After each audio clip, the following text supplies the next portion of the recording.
ವೀಕ್ಷಕರೇ, ಪ್ರಪಂಚದಲ್ಲಿ ಎಷ್ಟೋ ಜನ ಅಂಧರು, ಕುಂಟರು, ಕುರುಡರು ಎಲ್ಲ ಕೂಡ ಇದ್ದಾರೆ. ಆದರೆ ಅವರು ತಮ್ಮ ಛಲವನ್ನು ಬಿಡದೆ ಎಷ್ಟೋ ಸಾಧನೆ ಮಾಡಿರುವುದನ್ನ ನಾವು ನೋಡಿರ್ತೇವೆ.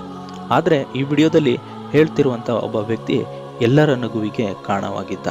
ಆದರೆ ಈ ರೀತಿ ಕಾರಣವಾಗಿದ್ದ ಈ ವ್ಯಕ್ತಿ ಒಂದು ದಿನ ಕಣ್ಮರೆ ಆಗ್ತಾನೆ. ಇವನ ಕಥೆ ಕೇಳಿದ್ರೆ ಯಾರಿಗಾದ್ರೂ ಕೂಡ ನೋವು ಆಗೇ ಆಗುತ್ತೆ. ಇಂಥ ಒಂದು ಇಂಟ್ರೆಸ್ಟಿಂಗ್ ಸ್ಟೋರಿಯನ್ನ ನಾನು ನಿಮ್ಗೆ ತಿಳಿಸ್ಕೊಡ್ತೇನೆ. ಅದಕ್ಕಿಂತ ಮುಂಚೆ ವಿಡಿಯೋಗೊಂದು ಲೈಕ್ ಮಾಡಿ, ಹಾಗೆ ಚಾನಲ್ ಅನ್ನು ಕೂಡ ಸಬ್ಸ್ಕ್ರೈಬ್ ಮಾಡಿ.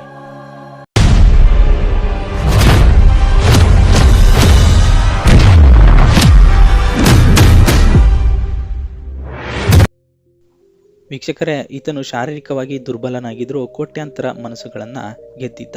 ಈತನ ಬಗ್ಗೆ ನೋಡೋದಾದ್ರೆ, ಈತನು ಹುಟ್ಟಿದ್ದು 10 ಸೆಪ್ಟೆಂಬರ್ 1901ರಲ್ಲಿ. ಈತನ ಪೂರ್ಣ ಹೆಸರು ಸಿಮೋನ್ ಮಿಡ್ಜ್ ಎಂದು. ಈತನನ್ನು ಸ್ಲಿಟ್ಜಿ ಎಂದು ಕರೆಯುತ್ತಿದ್ರು.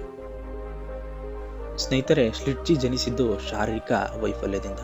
ಮೊದಲು ತಿಳಿಯೋದಿಲ್ಲ, ನಂತರ ಬೆಳೆಯತೊಡಗಿದ್ದಾಗ ತಿಳಿಯುತ್ತೆ. ಈ ತರ ಜನರಿಗೆ ಮೈಕ್ರೋಸೆಫಾಲಿ ಅಂತಾರೆ. ಅಂದ್ರೆ ಚಿಕ್ಕ ಮೆದುಳು ಇರುತ್ತೆ, ತಲೆಬುರುಡೆ ಮಾತ್ರ ದಪ್ಪ ಇರುತ್ತೆ. ಆದರೆ ಇವರು ಹೆಚ್ಚು ಬೆಳೆಯೋದಿಲ್ಲ. 70 ವರ್ಷ ಬಿಟ್ಟು ನೋಡಿದ್ರು ಕೂಡ ಹೀಗೆ ಕೂಡ ಇರ್ತಾರೆ. ಈ ರೀತಿಯಾಗಿ ಸ್ಲಿಟ್ಜಿ ಜನಿಸುತ್ತಾರೆ. ಈ ರೀತಿ ಜನಿಸಿದ ಮಕ್ಕಳು ಸೆಕೆಲ್ ಸಿಂಡ್ರೋಮ್ ಎನ್ನುವ ಕಾಯಿಲೆಯಿಂದ ಜನಿಸುತ್ತಾರೆ ಎಂದು ಕೂಡ ಹೇಳಲಾಗಿದೆ. ಪ್ರಿಯ ವೀಕ್ಷಕರೇ, ಈ ರೀತಿಯಾದ ಮಕ್ಕಳು ಹೇಗೆ ಜನಿಸುತ್ತಾರೆ ಎನ್ನುವುದನ್ನು ನೋಡೋದಾದ್ರೆ, ಗರ್ಭಾವಸ್ಥೆಯಲ್ಲಿದ್ದಾಗ ಏನಾದರೂ ಆಲ್ಕೋಹಾಲ್ ಸೇವನೆ ಮಾಡಿದರೆ ಆಲ್ಕೋಹಾಲ್ ಕಂಟೆಂಟ್ಗಳು ಮಕ್ಕಳ ಪೋಷಣೆಗೆ ಅಡ್ಡಿ ಮಾಡುತ್ತಾವಂತೆ. ಈ ರೀತಿಯಾಗಿ ಮಕ್ಕಳು ಜನಿಸುತ್ತಾರಂತೆ. ನಂತರ ವಂಶಾವಳಿಯಲ್ಲಿ ಅಂಗವಿಕಲದ ಮಕ್ಕಳು ಹುಟ್ಟಿದರೆ ಈ ರೀತಿಯ ಮಕ್ಕಳು ಕೂಡ ಜನಿಸುತ್ತಾರಂತೆ. ವೀಕ್ಷಕರೇ, ಈ ರೀತಿಯ ಕಾಯಿಲೆಗೆ ಯಾವುದೇ ತರಹದ ಔಷಧಿ ಕೂಡ ಇರುವುದಿಲ್ಲ. ವೀಕ್ಷಕರೇ, ಸ್ಲಿಟ್ಜಿಯ ನಂತರ ಸ್ಲಿಟ್ಜಿಗೆ ತಂಗಿ ಕೂಡ ಜನಿಸುತ್ತಾಳೆ. ಅವಳು ಕೂಡ ಇದೇ ತರಹದ ಕಾಯಿಲೆಯಿಂದ ಕೂಡ ಜನಿಸುತ್ತಾರೆ. ಆದರೆ ಇವರ ಪೋಷಕರು ಇವರನ್ನು ಸಮಾಜಕ್ಕೆ ತೋರಿಸದೆ ಇವರನ್ನ ಬಚ್ಚಿಡ್ತಾರೆ. ಯಾಕಂದ್ರೆ ಸಮಾಜ ಏನನ್ನುತ್ತೆ ಎನ್ನುವ ಭಯದಿಂದ ಈ ರೀತಿಯಾಗಿ ಮಾಡಿರ್ತಾರೆ. ಅದೇ ಸಮಯಕ್ಕೆ ಪ್ರತಿಷ್ಠಿತ ಒಂದು ಸರ್ಕಸ್ ಕಂಪನಿಯೊಂದ ಮಾಲೀಕ ಈ ರೀತಿ ಮೈಕ್ರೋಸೆಫಾಲಿಕ್ ಎನ್ನುವ ರೀತಿಯಲ್ಲಿರುವಂತಹ ಮಕ್ಕಳನ್ನು ಕೂಡ ಹುಡುಕ್ತಾ ಇರ್ತಾನೆ. ಅಂತ ಸಮಯದಲ್ಲಿ ಅವರ 2 ಮಕ್ಕಳನ್ನು ಕೂಡ ಆ ಒಂದು ಸರ್ಕಸ್ ಕಂಪನಿಯ ಮಾಲೀಕನಿಗೆ ಮಾರಿಬಿಡ್ತಾರೆ. ನಂತರ ಅವರಿಗೆ ಸರ್ಕಸ್ ಕಂಪನಿಗೆ ಬಂದ ನಂತರ ತಂದೆ ತಾಯಿಗಳಿಂದ ಸಿಗುವಂತ ಪ್ರೀತಿ ಅವರಿಗೆ ಸಿಗುವುದಿಲ್ಲ. ಅದರಿಂದ ದೂರವಾಗಿ ಬಿಡ್ತಾರೆ. ನಂತರ ಸ್ಲಿಟ್ಜಿಯು ಸರ್ಕಸ್ ಕಂಪನಿಯಲ್ಲಿಯೇ ಬೆಳೆಯುತ್ತಾನೆ. ಅಲ್ಲಿ 3 ವರ್ಷದಲ್ಲಿದ್ದಾಗಲೇ ಸ್ವಲ್ಪ ಸರಳವಾಗಿ ಮಾತನಾಡುವುದು, ಅಂದರೆ ಏಕಪದ ಉಚ್ಚಾರ ಮಾಡುವುದು, ನಂತರ ಸ್ವಲ್ಪ ಚಿಕ್ಕ ಮಕ್ಕಳಂತೆ ವರ್ತಿಸುವುದು, ಈ ರೀತಿಯಾಗಿ ಕುಚೇಷ್ಟೆಗಳನ್ನ ಮಾಡ್ತಾ ಇರ್ತಾನೆ. ಈ ರೀತಿ ಮಾಡುವುದು ಆ ಸರ್ಕಸ್ ಕಂಪನಿಯ ಮಾಲೀಕ ಜಾರ್ಜ್ ಸುಟೀಸ್ಗೆ ತುಂಬಾನೇ ಇಷ್ಟ ಆಗ್ತಾ ಇತ್ತು. ಆದ್ರೆ ಸ್ಲಿಟ್ಜಿ ಏನು ದೊಡ್ಡವನಾದ, ಆದ್ರೆ ಅವನು ಪೂರ್ತಿಯಾಗಿ ಬೆಳೆಯೋದಿಲ್ಲ. ಅದೇ ಚಿಕ್ಕ ಮೆದುಳು, ದಪ್ಪ ತಲೆ ಬುರುಡೆ, ನಂತರ 4 ಅಡಿ ಮಾತ್ರ ಉದ್ದ ಇದ್ದ. ನಂತರ ಸರ್ಕಸ್ ಕಂಪನಿಯಲ್ಲಿ ಈ ರೀತಿ ಶೋಗಳನ್ನ ಮಾಡ್ಕೊಳ್ತಿದ್ದ. ಇಲ್ಲಿ ಸ್ಲಿಟ್ಜಿಗೆ ಹೆಣ್ಣು ಮಕ್ಕಳು ಧರಿಸುವಂತ ಒಂದು ಡ್ರೆಸ್ ಅನ್ನು ಕೂಡ ಹಾಕಲಾಗಿತ್ತು. ನಂತರ ಸರ್ಕಸ್ ವೇಳೆ ಮೂತ್ರ ವಿಸರ್ಜನೆಗೆಂದೇ ಈತನಿಗೆ ಡೈಪರ್ ಕೂಡ ಹಾಕಲಾಗಿತ್ತು. ದಿನ ಕಳೆದಂತೆ ಸ್ಲಿಟ್ಜಿಯು ತನ್ನ ಕುಚೇಷ್ಟೆಯ ಮೂಲಕ ಪ್ರದರ್ಶನಗಳನ್ನು ಕೂಡ ಮಾಡುತ್ತಿದ್ದ. ನೋಡುಗರಿಗೆ ಇವನ ನೋಟ ಅಸಾಮಾನ್ಯವಾಗಿತ್ತು. ಏಕೆಂದರೆ ಈತನ ಒಂದು ತಲೆ ಬುರುಡೆ, ಹುಡುಗಿಯರು ಹಾಕಿಕೊಳ್ಳುವಂತ ಡ್ರೆಸ್ಸು ಮತ್ತೆ ಈತನ ತಲೆ ಜುಟ್ಟು ಇದೇ ಇವರಿಗೆ ಇಷ್ಟವಾಗುತ್ತಿತ್ತು. ಸ್ಲಿಟ್ಜಿಯು ಬಹಳ ಪ್ರೀತಿಯುಳ್ಳ ಮನುಷ್ಯನಾಗಿದ್ದನು. ಇವನನ್ನು ಯಾರಾದರೂ ಸ್ವಲ್ಪ ಮಾತಾಡಿಸಿದ್ರೆ ಸಾಕು, ಇವನು ಅವರಿಗೆ ಅಚ್ಚುಮೆಚ್ಚು ಆಗ್ತಿದ್ದ.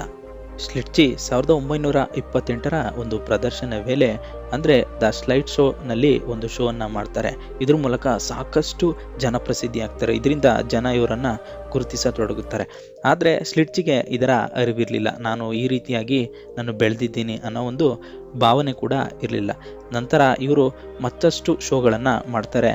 ನಂತರ ಹವಾಯಿ ಮತ್ತೆ ಲಂಡನ್ ಅಲ್ಲಿ ಒಂದು ಶೋನ ಮಾಡ್ತಾರೆ. ಈ ಮೂಲಕ ಹಾಲಿವುಡ್ ಚಿತ್ರರಂಗ ಕೂಡ ಪಾದಾರ್ಪಣೆಯನ್ನ ಮಾಡ್ತಾರೆ. ಸ್ಲಿಟ್ಜಿ ಫೆಬ್ರವರಿ 12, 1932 ಟಾಡ್ ಬ್ರೌನಿಂಗ್ ನಿರ್ದೇಶನದ ಫ್ರೀಕ್ ಸಿನಿಮಾದಲ್ಲಿ ಆಕ್ಟಿಂಗ್ ಕೂಡ ಮಾಡ್ತಾರೆ. ಈ cinema love life story of slide show ಅಂತ, ಅಂದ್ರೆ ಜೀವನ ಪ್ರೀತಿಯಿಂದ ಹೇಗೆ ಸಾಗುತ್ತದೆ ಈ ಒಂದು ಸರ್ಕಸ್ ಕಂಪನಿಗಳಲ್ಲಿ ಅನ್ನೋ ಒಂದು ವಿಚಾರದಿಂದ ಈ ಒಂದು ಸಿನಿಮಾವನ್ನು ಕೂಡ ರಚಿಸಲಾಗಿತ್ತು. ಇದರಿಂದ ಸಾಕಷ್ಟು ಪ್ರೀತಿಯನ್ನು ಕೂಡ, ನೆಮ್ಮದಿಯನ್ನು ಸ್ಲಿಟ್ಜಿ ಕಾಣ್ತಾನೆ. ಈ ಸಿನಿಮಾ ಅಂಗವಿಕಲರು ನೆಮ್ಮದಿಯಿಂದ ಇರಲು ಸಾಧ್ಯವಾ ಎನ್ನುವ ಒಂದು ಕಾರಣದಿಂದಾಗಿ ಅಂಗವಿಕಲರನ್ನು, ಅಂದ್ರೆ ಅಂಗವೈಕಲ್ಯ ಹೊಂದಿದ ಜನರನ್ನೇ ಕೂಡ ಆಯ್ಕೆ ಮಾಡಿ ಇದರಲ್ಲಿ ಸರ್ಕಸ್ ಅನ್ನು ಅಥವಾ ಈ ಒಂದು ಸಿನಿಮಾವನ್ನು ರಚಿಸ್ತಾರೆ. ಈ ಸಿನಿಮಾ ಆಗಲೇ ಅಮೆರಿಕದಲ್ಲಿ ಬಾಕ್ಸ್ ಆಫೀಸ್ನಲ್ಲಿ $3,41,000 ದುಡಿದಿತ್ತು. ಅಂದರೆ ನಮ್ಮ ಭಾರತದ ರೂಪಾಯಿಗೆ ಕನ್ವರ್ಟ್ ಮಾಡಿದರೆ 1932ರ ವೇಳೆ ಭಾರತದ ರೂಪಾಯಿ ಮೌಲ್ಯ ಕೇವಲ 25 ರೂಪಾಯಿ ಮಾತ್ರ ಇತ್ತು. ಅಲ್ಲಿಗೆ 3,41,000 ಇಂಟು 25 ಮಾಡಿದರೆ 85,25,000 ರೂಪಾಯಿಗಳಾಗಿದೆ. ಇಷ್ಟು ಹಣವನ್ನ ಇದು ದುಡ್ದಿತ್ತು. ಯಾಕಂದ್ರೆ ಅಂಗವೈಫಲ್ಯದಿಂದ ಕೂಡಿದ ಮಕ್ಕಳೊಂದಿಗೆ ಈ ಚಿತ್ರವನ್ನು ರಚಿಸಿದ್ದರಿಂದ ಈ ಸಿನಿಮಾ ಎಲ್ಲರ ಗಮನವನ್ನು ಕೂಡ ಸೆಳೆದಿತ್ತು. ಇಲ್ಲಿಂದ ಸ್ಲಿಟ್ಜಿ ಸಾಕಷ್ಟು ಜನಪ್ರಿಯವನ್ನಾಗೊಳ್ತಾರೆ. ನಂತರ ಕೆಲವು ಸಿನಿಮಾಗಳಲ್ಲೂ ಕೂಡ ನಟಿಸ್ತಾರೆ. ಆದರೆ ಇವರನ್ನು ನೋಡಿಕೊಳ್ಳಲು ಯಾರೂ ಇಲ್ಲದ ಕಾರಣ ಅಲ್ಲಿನ ಸರ್ಕಸ್ ಕಂಪನಿಯಲ್ಲಿ ಚಿಂಪಾಂಜಿಗೆ ಟ್ರೈನಿಂಗ್ ಕೊಡ್ತಾ ಇದ್ದ ಜಾರ್ಜ್ ಸುಟೀಸ್ ಇವನನ್ನ ದತ್ತು ಪಡೆದುಕೊಳ್ತಾನೆ. 1935ರಲ್ಲಿ ಇವನನ್ನು ದತ್ತು ಪಡೆದುಕೊಳ್ತಾನೆ. ನಂತರ ಅವನು 1900ರಲ್ಲಿ ನಿಧನರಾಗ್ತಾನೆ. ಅಂದ್ರೆ ಸುದೀರ್ಘ 30 ವರ್ಷಗಳ ಕಾಲ ಇವನನ್ನು ತಂದೆ ತಾಯಿಗಿಂತ ಹೆಚ್ಚಾಗಿ ಪೋಷಿಸಿ ಕಾಪಾಡ್ತಾ ಇರ್ತಾರೆ. ಇವನೊಬ್ಬನನ್ನೇ ಮಾತ್ರ ಅಂತಲ್ಲ, ಅಲ್ಲಿದ್ದ ಎಲ್ಲಾ ತರದ ಮಕ್ಕಳನ್ನು ಕೂಡ ಕಾಪಾಡ್ತಾ ಇರ್ತಾನೆ. ಆದ್ರೆ ಇವನು ಅಕಾಲಿಕ ಮರಣ ಹೊಂದಿದ ನಂತರ ಈಕೆಯ ಮಗಳು ಇವರನ್ನ ನೋಡಿಕೊಳ್ಳುವುದಿಲ್ಲ. ಇವರ ವರ್ತನೆ, ಇವರ ಭಾವನೆ ಅವಳಿಗೆ ಇಷ್ಟವಾಗದ ಕಾರಣ ಸ್ಲಿಟ್ಜಿಯನ್ನು ಒಂದು ಮಾನಸಿಕ ಆಸ್ಪತ್ರೆಗೆ ಸೇರಿಸಿ ಬಿಡ್ತಾಳೆ. ಆದರೆ ಸ್ಲಿಟ್ಜಿಯಲ್ಲಿ ಸರ್ಕಸ್ನಿಂದ ಸಿಗುವಂತ ಪ್ರೀತಿಯಿಂದ ದೂರವಿದ್ದು ಸಾಕಷ್ಟು ಡಿಪ್ರೆಷನ್ಗೆ ಒಳಗಾಗ್ತಾನೆ. ಇದನ್ನು ಕಂಡ ಅಲ್ಲಿನ ಡಾಕ್ಟರ್ LA ಕೌಂಟಿ ಇವನಿಗೆ ಮತ್ತೊಮ್ಮೆ ಪ್ರದರ್ಶನ ಮಾಡಲು ಅವಕಾಶವನ್ನ ನೀಡ್ತಾನೆ. ಆದರೆ ಕೌಂಟಿಯವರು ಇವನನ್ನ ಸರ್ಕಸ್ಗೆ ಮರಳಿ ಕಳಿಸುವುದಿಲ್ಲ. ಒಂದು ಪಾರ್ಕ್ನಲ್ಲಿ ವಯಸ್ಸಾದವರು ಪ್ರದರ್ಶನ ಮಾಡ್ತಾ ಇರ್ತಾರೆ, ಅವರ ಬಳಿಗೆ ಇವನನ್ನು ಬಿಟ್ಟು ಬಿಡ್ತಾರೆ. ನಂತರ ಸ್ಲಿಟ್ಜಿಯಲ್ಲಿ ಸಮಾಧಾನದಿಂದ ಸಂತೋಷದಿಂದ ಹೋಗು ಬರುವವರಿಗೆ ದಾರಿ ಹೋಕರಿಗೆ ತನ್ನ ಪ್ರದರ್ಶನವನ್ನು ನೀಡುತ್ತಾ ಸಂತೋಷ ನೆಮ್ಮದಿಯನ್ನ ಕಾಣ್ತಾ ಇದ್ದ. ಮತ್ತೆ ಅಲ್ಲಿ ಬಂದಂತ ಪಾರಿವಾಳ ಮತ್ತೆ ಬಾತುಕೋಳಿಗಳ ಜೊತೆ ಕುಚೇಷ್ಟೆಗಳನ್ನು ಮಾಡಿಕೊಂಡು ಆಟವಾಡುತ್ತಿದ್ದ. ಹೀಗೆ ಪಕ್ಷಿಗಳ ಜೊತೆ ತಿನಿಸುಗಳನ್ನು ಹಾಕಿಕೊಂಡು ಸಂತೋಷದಿಂದ ಇದ್ದ ವೇಳೆಯಲ್ಲಿ ಪಾದಚಾರಿಗಳಿಗೂ ಕೂಡ ಸಂತೋಷವನ್ನ ನೀಡ್ತಾ ಇರ್ತಾನೆ. ಇವನು ಕೂಡ ಸಂತೋಷವನ್ನ ಪಡೆಯುತ್ತಾ ಇರ್ತಾನೆ. ಆದ್ರೆ ಸ್ಲಿಟ್ಜಿಗೆ ಆಗಾಗಲೇ ವಯಸ್ಸಾಗಿ ಬಿಟ್ಟಿರ್ತದೆ. ಈ ವೇಳೆ ದಿನನಿತ್ಯ ಕಳೆದಂತೆ ಕಣ್ಣು ಮಂಜಾಗುವುದು, ಕಿವಿ ಕೇಳದಿರುವುದು ಈ ರೀತಿ ಆಗಿಬಿಡುತ್ತದೆ. ಈ ತರ ಒಂದು ಸಮಸ್ಯೆಗಳಿಂದ ಕೊನೆಯದಾಗಿ ಸ್ಲಿಟ್ಜಿಯು ಸೆಪ್ಟೆಂಬರ್ 24, 1971ರಲ್ಲಿ ಅಂದ್ರೆ ತನ್ನ 70ನೇ ವಯಸ್ಸಿನಲ್ಲಿ ಮರಣವನ್ನ ಹೊಂದುತ್ತಾನೆ. ಇವನು ಮರಣವನ್ನು ಹೊಂದಿದ ನಂತರ ಲಾಸ್ ಏಂಜಲೀಸ್ನ ಕ್ಯಾಲಿಫೋರ್ನಿಯಾದ ಒಂದು ಗುರುತೇ ಸಿಗದಂತ ಒಂದು ಸ್ಥಳದಲ್ಲಿ ಇವನ ಅಂತ್ಯಕ್ರಿಯೆಯನ್ನು ಮಾಡಲಾಗುತ್ತದೆ. ಪ್ರಿಯ ವೀಕ್ಷಕರೇ, ನಿಮಗೆ ಗೊತ್ತಾ, ಅವನ ಜೀವನ ಪೂರ್ತಿ ₹1 ಹಣ ಇಟ್ಟುಕೊಳ್ಳಲಿಲ್ಲ, ಆಸ್ತಿ ಮಾಡಲಿಲ್ಲ, ಸಂಬಳಕ್ಕಾಗಿ ಕೆಲಸ ಮಾಡಲಿಲ್ಲ. ತನ್ನ ಜೀವನ ಪೂರ್ತಿ ಒಂದು ಹುಡುಗಿಯ ಬಟ್ಟೆ ಧರಿಸಿ ಎಲ್ಲರನ್ನು ಮನರಂಜಿಸಿದ. ಆದರೆ ಅಲ್ಲಿರುವವರಿಗೆ ಇವನು ನಟನೆ ಮಾಡುತ್ತಿದ್ದ ಅಂತ ಮಾತ್ರ ಗೊತ್ತು. ಆದರೆ ಇವನ ನಟನೆಯೇ ಇವನ ಜೀವನ ಎನ್ನುವುದು ಅವರಿಗೆ ಅನೇಕರಿಗೆ ಗೊತ್ತಿರಲಿಲ್ಲ. ದಿನ ಕಳೆದಂತೆ ಜೀವನದಲ್ಲಿ ಸಂತೋಷ ನೆಮ್ಮದಿಯನ್ನು ಕಾಣುತ್ತಿದ್ದ ಹೊರತು ಹಣ ಸಂಪಾದಿಸುತ್ತಿರಲಿಲ್ಲ. ಆದರೆ ಇವನಿಂದ ಹಣ ಸಂಪಾದನೆ ಆಯಿತೇ ಹೊರತು ಇವನ ಜೇಬು ತುಂಬಲಿಲ್ಲ. ಹೀಗೆ ಕೋಟ್ಯಾಂತರ ಮನಗೆದ್ದಿರುವ ಸ್ಲಿಟ್ಜಿಯ ಕತೆ ಅಮೆರಿಕದಾದ್ಯಂತ ಜನಪ್ರಸಿದ್ಧವಾಗುತ್ತದೆ. ಅಭಿಮಾನಿಗಳು ಕೂಡ ಆಗ್ತಾರೆ.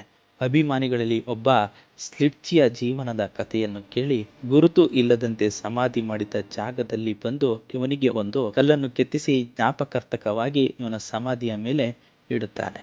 ಇದು ಈಗಲೂ ಕೂಡ ಈ ಕಥೆಯನ್ನು ಕೇಳಿದವರೆಲ್ಲ ಇವನ ಸಮಾಧಿಯ ಜಾಗಕ್ಕೆ ಬಂದು ಹೂಗುಚ್ಛದಿಂದ ಮೌನಾಚರಣೆ ಮಾಡಿ ಅಭಿನಂದನೆಯನ್ನು ಸಲ್ಲಿಸಿ ಅಲ್ಲಿಂದ ಹೋಗುತ್ತಾರೆ. ಸ್ನೇಹಿತರೆ, ಸ್ಲಿಟ್ಜಿಯು ಹಣವನ್ನು ಮಾಡಲಿಲ್ಲ, ಯಶಸ್ಸು ಮಾತ್ರ ಇವನನ್ನ ಹಿಂದಿಕ್ಕಿ ಬಂತು. ಅದೇ ಇವತ್ತು ಕೋಟ್ಯಾಂತರ ಅಭಿಮಾನಿಗಳ ಮನಸ್ಸಲ್ಲಿ ಉಳಿದಿದ್ದಾನೆ.